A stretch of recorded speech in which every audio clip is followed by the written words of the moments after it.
Hello, very good morning दोस्तों। कैसे हैं आप सभी लोग? आशा करती हूँ कि आप सभी लोग स्वस्थ हैं, सुरक्षित हैं और मन लगाकर अपनी पढ़ाई कर रहे हैं।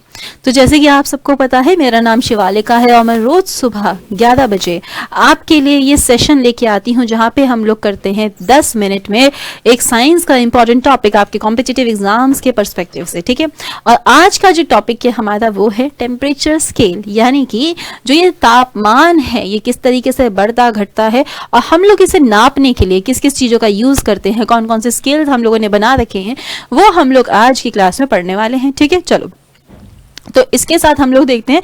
मेरे पीछे शायद आपको एक स्क्रीन दिख रही है, बट इसे हम लोग लास्ट में डिस्कस करेंगे। ठीक है, पहले टेम्परेचर स्केल्स की बात करते हैं कि कितने कितने प्रकार के आपके पाए जाते हैं। जैसे यहाँ पर आपको देखने के लिए मिल रहा है, सबसे पहले क्या है बेटा, सेल्सियस स्केल है। ठीक है, इसे और किस नाम से जाना जाता है तो सेंटीग्रेड स्केल के नाम से भी जाना जाता है। ये कहाँ से शुरू होता है, ये आपका 0 डिग्री सेल्सियस से 100 डिग्री तक जाता है। यानी 0 क्या है, 0 वो पॉइंट है जो आपका फ्रीजिंग पॉइंट होता है। 100 क्या है, बॉइलिंग पॉइंट है जहाँ पे पानी में उबाल आना शुरू हो जाता है। दो चीजें हैं, ठीक है, एक 0 और एक आपका 100। बट पहले पहले जब इसे आपका ढूंढा गया था या जब इसको सबसे पहले इन्वेंट किया गया था तो पहले उल्टा चलता था। 100 को बोलते थे फ्रीजिंग पॉइंट और 0 को बोलते थे बॉइलिंग पॉइंट। बाद में इसको चेंज कर दिया गया। ठीक है, किनके नाम के ऊपर इन्हें रखा गया है तो इंजीनियर थे आपके एंडर्स सेल्सियस, उनके नाम के ऊपर रखा था जिन्होंने इसको बनाया था या इन्वेंट किया था। ठीक है, उनके नाम पर रखा गया था। जब इस स्केल के बारे में हम लोग बात करते हैं बच्चे, तो इसमें नीचे और भी जाते हैं। 0 डिग्री सेल्सियस के नीचे आपका एक और पॉइंट आता है जिसे हम लोग बोलते हैं -273.15 डिग्री सेल्सियस। ये माइनस में टेम्परेचर है। इस टेम्परेचर को बोला जाता है एब्सोल्यूट 0 डिग्री सेल्सियस। ये वो टेम्परेचर है जहां पे आपके मैटर्स जो हैं, जो आपके मॉलिक्यूल्स हैं, इलेक्ट्रॉन्स और प्रोटॉन्स किसी भी मैटर के, वो वाइब्रेट करना रोक देते हैं। यानी उनकी जो मूवमेंट है वो सीज हो जाती है, यानी कि आपकी रुक जाती है। तो ये है सेल्सियस स्केल के बारे में। अगर इनके कंपैरिजन में भी बात करेंगे तो वो हम लोग फर्स्ट स्लाइड में करेंगे। ठीक है, नेक्स्ट अगर हम लोग बात करें तो आपका आता है फ़ारेनहाइट स्केल। ठीक है, फ़ारेनहाइट स्केल के बारे में हम लोग बात करते हैं बच्चा। तो इसका नाम किन के ऊपर रखा गया तो आपके एक जर्मन फिजिसिस्ट थे, डैनियल गैब्रियल फ़ारेनहाइट, जिन्होंने इसकी खोज करी थी 1724 में। उनके नाम के ऊपर इनका नाम रखा गया था। ठीक है, अब ये कहाँ से स्टार्ट होता है तो ये आपका 32 डिग्री से स्टार्ट होता है। 32 डिग्री फ़ारेनहाइट से स्टार्ट होता है और 212 डिग्री फ़ारेनहाइट पे जाके ये रुकता है। 32 क्या है, 32 वो पॉइंट है जहां पे फ्रीज होती हैं चीजें। ठीक है, जैसे 0 डिग्री सेल्सियस पे 0 था, 32 हमारा क्या है, फ्रीजिंग पॉइंट है, और 212 क्या है, 212 आपका बॉइलिंग पॉइंट है। अब कुछ चीजें देखते हैं फ़ारेनहाइट और सेल्सियस के कंपैरिजन में। जैसे सेल्सियस में जो है 37 डिग्री आपका नॉर्मल बॉडी टेम्परेचर होता है ह्यूमन बॉडीज का, पर फ़ारेनहाइट पे कितना होता है बच्चे, ये आपका 98.6 फ़ारेनहाइट होता है। वहीं अगर हम लोग देखते हैं तो फ़ारेनहाइट और सेल्सियस एक जगह कॉमन भी होते हैं और वो होता है आपका -40 डिग्री। ठीक है, -40 डिग्री पे दोनों एकदम इक्वल आपकी रेटिंग पे आके रुक जाते हैं। फ्रीजिंग पॉइंट सेल्सियस पे 0 होता है, फ्रीजिंग पे आपका फ़ारेनहाइट पे 32 होता है। वहीं बॉइलिंग पॉइंट 100 डिग्री पाया जाता है सेल्सियस पे और आपका फ़ारेनहाइट पे 212 पाया जाता है। ठीक है, चलिए अगर इसके डिविजन्स की बात करें तो इसके पास 180 डिवीजन पाए जाते हैं। जैसे हमारे सेल्सियस में 100 थे, इसमें 180 डिवीजन पाए जाते हैं। ठीक है बेटा, नेक्स्ट पे चले तो नेक्स्ट आपका पाया जाता है केल्विन स्केल। अगर केल्विन स्केल के बारे में हम लोग बात करते हैं तो ये आपका SI या फंडामेंटल यूनिट है टेम्परेचर को नापने वाली। ठीक है, हम जब भी काम करते हैं फिजिक्स में तो हम SI यूनिट्स को लेते हैं, ये हमारी SI यूनिट का काम करती है। ठीक है, पहला पॉइंट तो हमें ये ध्यान रखना है। केल्विन की अगर हम लोग बात करते हैं तो ये कैसे काम करती है, 0 डिग्री सेल्सियस जो होता है वो केल्विन स्केल में स्टार्ट होता है 273.15 केल्विन पर। यानी 0 degree is equal to 273.15 kelvin आपका होता है। ये चीज आपको ध्यान रखनी है। ठीक है, इसके बारे में कुछ और चीजें भी आगे देखेंगे, बट केल्विन है अभी आप इतना ध्यान रखो। इन सब के बीच में क्या रिलेशंस होते होंगे तो कुछ फॉर्मूलाज हैं। इन फॉर्मूलाज के द्वारा क्या कर सकते हैं हम लोग, फाइंड कर सकते हैं, सर्च कर सकते हैं सारे पॉइंटर्स को। जैसे कि अगर हम लोग यहाँ पे देख रहे हैं, इनके रिलेशन की बात कर रहे हैं, अगर हमें सेल्सियस को केल्विन में बदलना है तो हम क्या करेंगे, जो भी हमें केल्विन में टेम्परेचर दिया है, जैसे 100 डिग्री सेल्सियस है आपका, बोला जा रहा है इसको केल्विन में बदल दो, तो कैसे बदलोगे, उसमें 273.15 ऐड कर दो। क्लियर, आराम से हो जाएगा, ठीक है।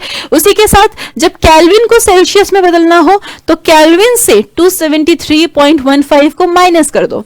फ़ारेनहाइट को सेल्सियस में बदलना हो तो फ़ारेनहाइट जो भी वैल्यू दी हो -32 इंटू 5/9 फॉर्मूला है इसका, डायरेक्टली डिवीजन। इस फॉर्मूले से आपका सेल्सियस में निकल के आ जाएगा बेटा।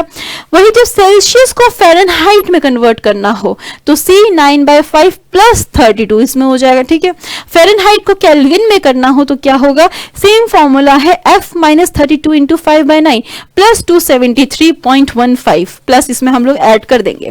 केल्विन को फ़ारेनहाइट में करना हो तो केल्विन से पहले माइनस करेंगे 273.15 और मल्टीप्लाई करेंगे 9/5 प्लस 32 इसमें ऐड कर देंगे, ठीक है।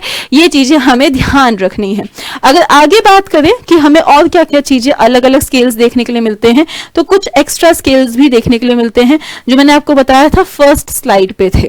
आ जाते हैं यहाँ पर सेल्सियस, फ़ारेनहाइट, केल्विन हमने डिस्कस किया। रैंकी और रिमर, इनके बारे में हम लोग इनके पॉइंटर्स डिस्कस करते हैं, ठीक है।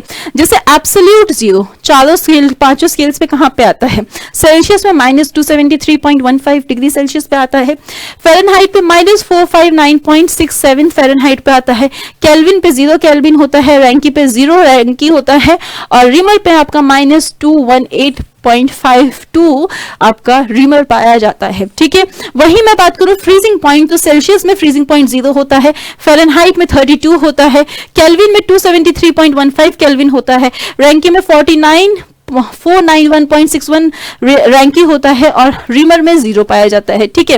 रूम टेम्परेचर जो हम लोग बोलते हैं ना नॉर्मल रूम टेम्परेचर है वो कितना होता है 21 डिग्री सेल्सियस आपका सेल्सियस स्केल पे होता है, फ़ारेनहाइट में 69.8 होता है, वही केल्विन में 29415 केल्विन होता है और रैंकी में आपका 529.47 रैंकी पाया जाता है और इसी प्रकार से रिमर में पाया जाता है, ठीक है। तो इन यूनिट्स को एक बार आप लोग अपनी तरफ से देख लीजिएगा।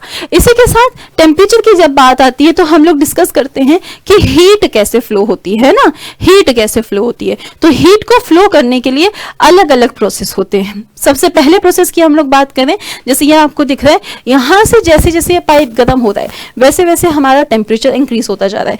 इस प्रोसेस को हम लोग क्या बोलते हैं, कंडक्शन। ये वाया टच होता है, इसमें मॉलिक्यूल्स टच होते हैं। तो एक हीट ट्रांसफर हमारा कंडक्शन के प्रोसेस से होता है जहां पे दो मैटर्स आपस में आके जुड़ते हैं और हीट को ट्रांसफर करने का काम करते हैं, ठीक है। वहीं सेकंड की अगर हम लोग बात करें तो एक पाया जाता है आपका कन्वेक्शन। कन्वेक्शन में जैसे आप यहाँ पे देख पा रहे हैं मॉलिक्यूल्स मूव करते हैं अपनी जगह से, अपनी ही जगह से मूव करते हैं हीट को ट्रांसफर करने के लिए। जब पानी गर्म किया जाता है तो कन्वेक्शन के द्वारा होता है और यहाँ पे जो बर्तन गर्म हो रहा है हीट से ये कंडक्शन के थ्रू होता है, ठीक है। और अंदर जो भी है इसके वाटर मॉलिक्यूल्स वो कन्वेक्शन के थ्रू होते हैं। ऐसे ही रेडिएशन होता है, रेडिएशन में टच नहीं होता है, ठीक है, रेडिएशन में टच नहीं होता है। जो हम सी ब्रीजेस देखते हैं, आपको पता है कोल्ड ब्रीज और हॉट ब्रीजेस होती हैं, ठीक है, जो हमें समुद्र के किनारे देखने के लिए मिलती हैं, ये भी किसका एग्जाम्पल है, ये भी हमारे कन्वेक्शन का ही एग्जाम्पल है। और एक लास्ट चीज हम लोग यहाँ पर देखते हैं बेटा, जैसे आपको यहाँ पे देखने के लिए मिल रहा है रेडिएशन जो बहुत दूर से है, कन्वेक्शन जहां पे मॉलिक्यूल्स हीट होके जा रहे हैं, कंडक्शन जो बिल्कुल टच के थ्रू आता है। ये चीजें हैं, ठीक है। रेडिएशन में कोई मॉलिक्यूल्स मूव नहीं करते हैं, सिर्फ एनर्जी ट्रांसफर होती है। कंडक्शन में आपका मेटल जो है वो कनेक्ट करते हैं, ठीक है, आपस में जुड़े हुए होते हैं। और कन्वेक्शन में मॉलिक्यूल्स अपनी जगह से मूव करते हैं। ये चीजें हमारी अलग अलग होती हैं। इसी के साथ मैं आपको बताना चाहूंगी, अगर आप रेलवे की तैयारी कर रहे हैं तो आपका टारगेट बैच लाइव है स्टूडियो से लक्ष्य आरआरबी ग्रुप डी और RRB NTPC express 3.0। RRB group D जो है वो 10 जनवरी से स्टार्ट हो चुका है। इसकी फीस जो 2000 थी उसे घटा के मात्र 600 कर दिया गया है। और जो आपका आरआरबी एनटीपीसी एक्सप्रेस 3.0 है, सीबीटी 1 एंड सीबीटी 2 जो 6 जनवरी से स्टार्ट हो चुका है, 6 जनवरी 2025 से, उसकी फीस घटा के हमारी 4000 से मात्र 700 रुपए कर दी गई है। अगर आप इनमें से किसी भी एग्जाम की तैयारी कर रहे हैं तो एक बार जाकर इन बैचेस को अवेल कीजिए, देखिए, इनको देखें आराम से। अगर यूजफुल लगते हैं तो जरूर अवेल कीजिए। यहाँ पे आपको टीचर्स की गाइडेंस मिलेगी। साथ ही साथ अगर आप किसी भी चीज में लैक कर रहे हैं, किसी सब्जेक्ट में या किसी पर्टिकुलर पॉइंट पे, तो आपको एक स्टेट मिलेगा देखने के लिए लिए कि आप कहाँ पे स्टैंड कर रहे हो, ठीक है। तो अभी जाके आप इन बैचेस को अवेल कर सकते हो। बाकी आज की क्लास में बस इतना ही। Thank you so much, have a nice day, take care, जय हिंद एंड बाय बाय।